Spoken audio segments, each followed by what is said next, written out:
In Yemen, Houthi forces of the Ansar movement confirmed Wednesday the launching of 3 missiles against Israeli military installations.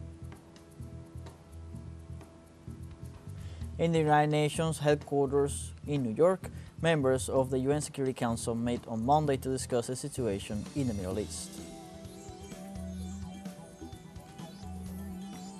The government of Nepal reported that the rains that hit the country last weekend caused losses of $127 million in addition to the death of at least 238 people.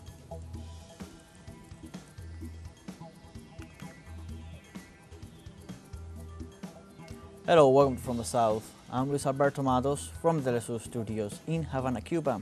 We begin with the news.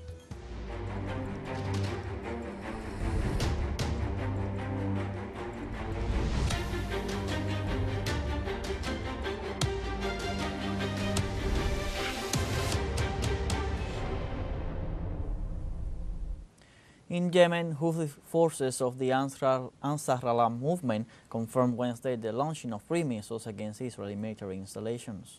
A Houthi movement spokesman stated that the intended targets were hit and expressed their support of Iran's attack against Israel as part of the Iranian nation's right to self-defense. Furthermore, the movement confirmed the launching of drones against military targets in the Israeli cities of Tel Aviv and Eilat. Since November 2023, Houthis launched attacks in the Red Sea against Israeli ships and those of their allies in solidarity with the Gaza Strip in the face of the aggression of the Zionist occupier. The criminal Netanyahu continues his large and dangerous project, committing crimes and terrorism against the Palestinian and Lebanese people. The blood that is being shed is pure and innocent, and the Israeli criminal Netanyahu must be punished for it. If he does not stop these actions and crimes, the Islamic resistance and the Axis of resistance will take it upon themselves to deter him from these terrorist actions. The Lebanese resistance movement Hezbollah inflicted heavy losses on Israeli troops attempting to infiltrate into southern Lebanon. The armed group reported that during the early hours of Wednesday morning, it ambushed an Israeli infantry force attempted to advance towards the town of Odaise, causing casualties and forcing the invading army to withdraw. Israeli media reported that 4 Israeli soldiers were killed and 20 others were wounded in what they called a serious security incident. These are the first clashes on the ground since the Israeli army announced Monday night that it was launching an operation in southern Lebanon.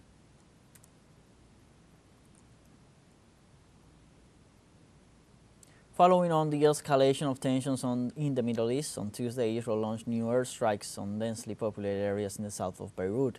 The latest bombing caused the massive destruction of residential buildings and infrastructure in the neighborhood of Shia, in the southern region of the Lebanese capital, with no being reported so far. According to the Lebanese Health Ministry, more than 1,000 people have been killed in Israeli attacks since September 17th, almost a quarter of them women and children, while hundreds of thousands of people have fled their homes and are sleeping on beaches and on the streets.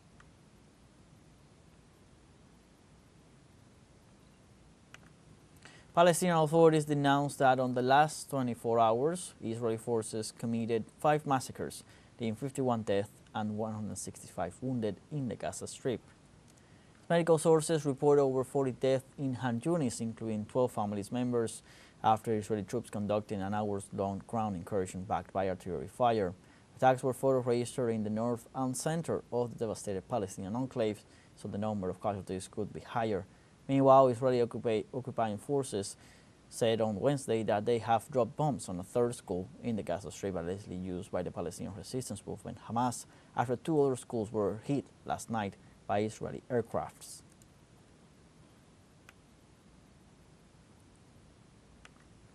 And on Wednesday, Iranian President Masoud Pezeshkian warned that his country could give Israel a far stronger response if Tel Aviv continues its military operations in Lebanon. European countries and the U.S. must put this criminal, Israel, in its rightful place in a way that it stops doing such things. Because if it wants to continue, it's not that simple. Next time, if it does something to disrupt our security, we are able to disrupt their security. Definitely, if they want to do something wrong, they will receive a far stronger response than what was demonstrated last night. The Iron Dome they have built is not made of iron, it's more fragile than glass. The world must be able to punish such an apartheid, genocidal regime. The Russian Foreign Ministry said Moscow is extremely concerned by the latest escalation in the Middle East and accused the United States of bearing a significant share of responsibility for the degradation of the situation. I would like to underline again that Moscow is extremely concerned about a new dangerous round of escalation in the Middle East. We have repeatedly warned that the failure to resolve a number of crises in this part of the world, primarily the Palestinian-Israeli conflict, is fraught with a large-scale aggravation of the situation. We believe that the United States of America bears a significant share of responsibility, not only in the historical context as a whole, but the United States also and especially bears responsibility for the degradation in the current situation. Let's now take a short break, but remember you can join us on TikTok at teleSUR English, where you'll find news in different formats, news updates, and much more. We'll be right back. Stay with us.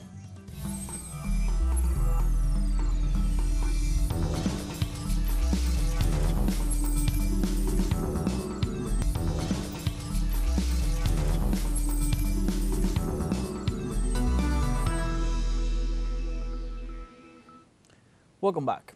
In the United Nations headquarters in New York, members of the UN Security Council met to discuss the situation in the Middle East. During their emergency meeting, UN Secretary General Antonio Guterres called for an end to the sickening cycle of escalation in the region, where tensions escalate between Israel, Iran, Lebanon, and Yemen, and as the Zionist regime continues its genocide in Palestine.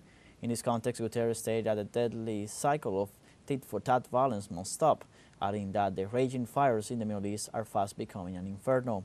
Furthermore, the Secretary General stressed that the safety and security of all UN personnel must be ensured and said the United Nations interim force in Lebanon will remain in position.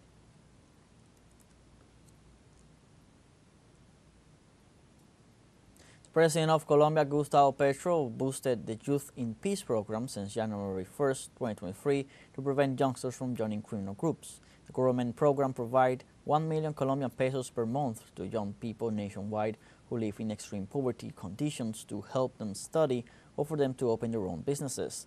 Lately, President Petro urged youngsters to work for a higher life quality and unity in order to counter the over 55,000 suicide attempts of young people and decrease their participation in criminal actions as well. One of the beneficiaries of the Youth in Peace program shared his experience. It is very difficult to live in the Alberto Lares Camargo neighborhood hit by violence. Why is that? Because I've known what a gun is and what a bullet is since I was a little boy, and it is not easy, and today people think that it does not leave long-term effects, but it does.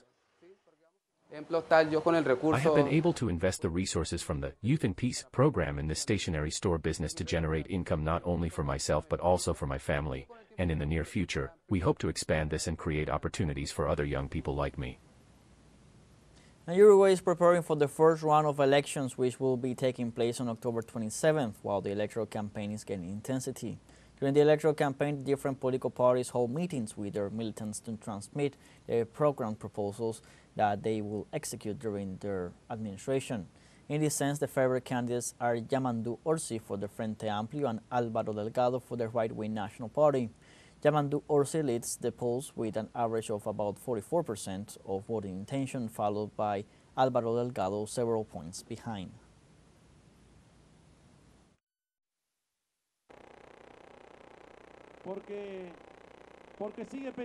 Because I still think that it is worth doing politics, and it is very valuable to do it in this wonderful place called Frente Amplio. I was telling Carolina that there are 4 weeks left, 28 days today, where people are going to enter a secret room. They're going to choose, they're going to vote, and when they vote, people solve their problems. And the most important thing is that they're deciding there, in a mandatory vote, the destiny of our country. We can do a lot, so that what is resolved on that day is the most correct, the most adequate for the Uruguayan people, and a sign of hope. Meanwhile, in Guatemala, authorities dismantled a criminal network on October 1st with police among its ranks, responsible for smuggling migrants to the United States. According to Interior Minister Francisco Jimenez, 36 people, including 23 active and 2 retired police officers, were arrested in the operations that involved 34 raids in the capital and other cities. Jimenez stated that the ring used police officers by bribing them to guarantee the passage of people. Likewise, it also resulted in the seizing of illicit funds, electronic devices, and firearms. Jimenez noted this operation was part of a strategy by President Bernardo Arévalo's government not to criminalize migrants, but to pursue and dismantle human trafficking structures.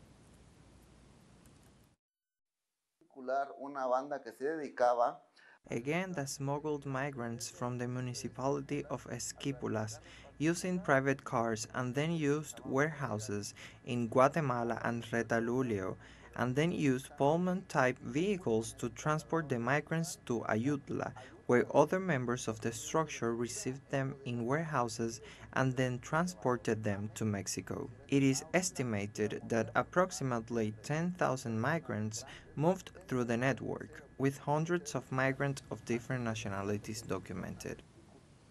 In the United States, the vice presidential debate between the main party's candidates took place on Tuesday night, just 5 weeks before Election Day. The encounter followed last month's face-off between Kamala Harris and Donald Trump, with both vice presidential hopefuls, Minnesota's Democratic Governor Tim Walz and Ohio's Republican Senator J.D. Vance, focusing their criticism on their opponents' running mates. The policy-heavy discussion touched on the U.S. response to the Middle East tensions, devastation caused by Hurricane Helene, gun violence, and migration issues, among other topics like reproductive health. With the November 5th election day fast approaching, the debate may be the last of the 2024 presidential campaign.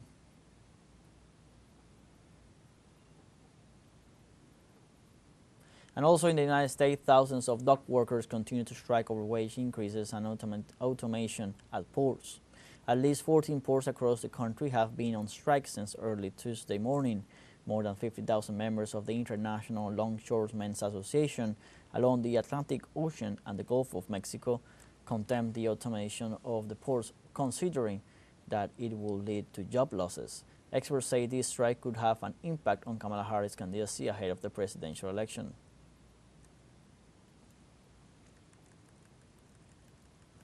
We have now a second short break coming up, but before, we invite you to visit our YouTube channel at teleSUR English.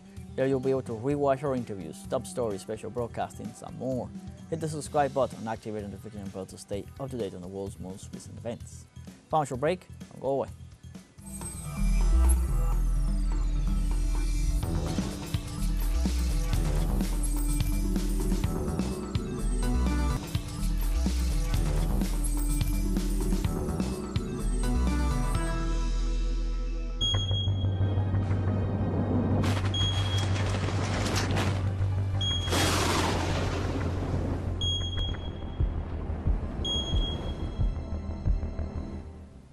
Welcome back. The government of Nepal reported that the rains that hit the country last weekend caused losses of $127 million, in addition to the death of at least 238 people.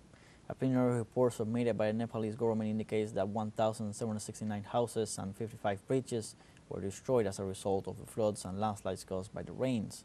In addition to this affectation, 37 roads were damaged, several of which connected Kathmandu with the rest of the country, resulting in the partial isolation of the city. Moreover, in addition to the deceased, the Nepalese police reported that 29 people are still missing, while the government informed that search and rescue operations are still underway with the participation of more than 30,000 troops.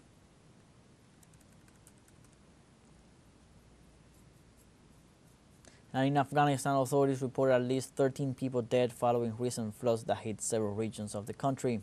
The National Disaster Management Authority informed that during the intense rains of the last days, 16 people were injured in 8 states of the country due to landslides. It also detailed that more than 100 houses were totally destroyed and more than 650 hectares of croplands were damaged. In this regard, emergency teams continue to carry out relief and rescue work for families affected by the natural disaster.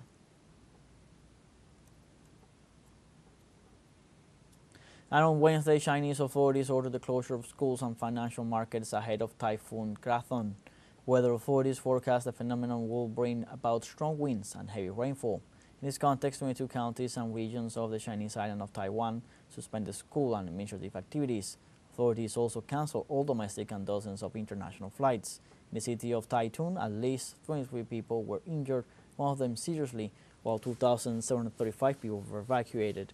Since Wednesday morning, the typhoon has been weakening to a moderate typhoon.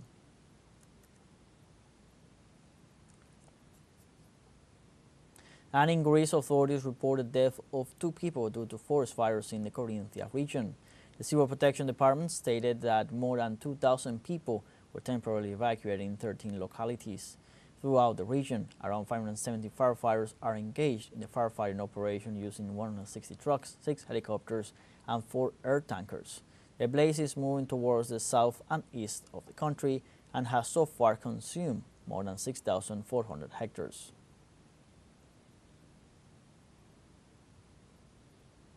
And on Wednesday, the Gabonese government claimed sovereignty over the islands in oil-rich waters before the International Court of Justice at The Hague. This way, the Gabonese authorities argued they reached the sovereignty of the islands by the already established 1974 Bata Convention. However, Equatorial Guinea disregards the claim, recognizing as legal the agreement sealed between French and Spanish colonial powers in 1900s. Furthermore, Equatorial Guinean officials assured Gabon invaded the islands in 1972, occupying them illegally ever since.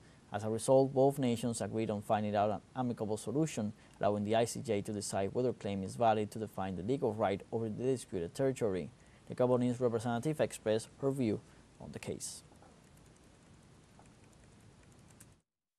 It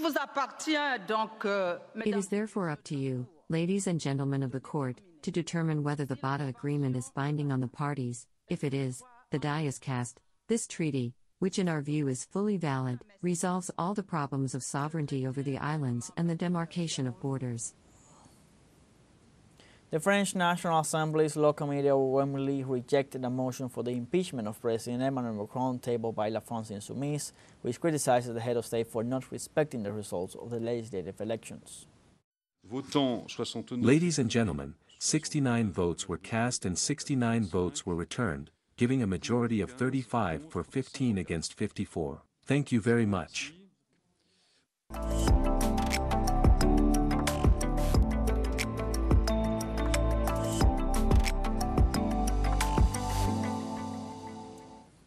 On Wednesday, the Japanese company Nintendo opened its own interactive museum dedicated to highlighting its history inside a restored factory in Kyoto, Japan's former capital.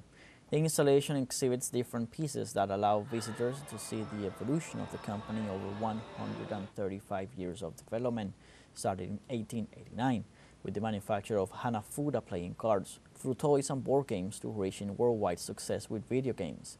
The Nintendo Museum has interactive rooms and adds to the fun various forms of smartphones now available along with other initiatives. The company has also announced the opening of similar facilities in Japan and other countries.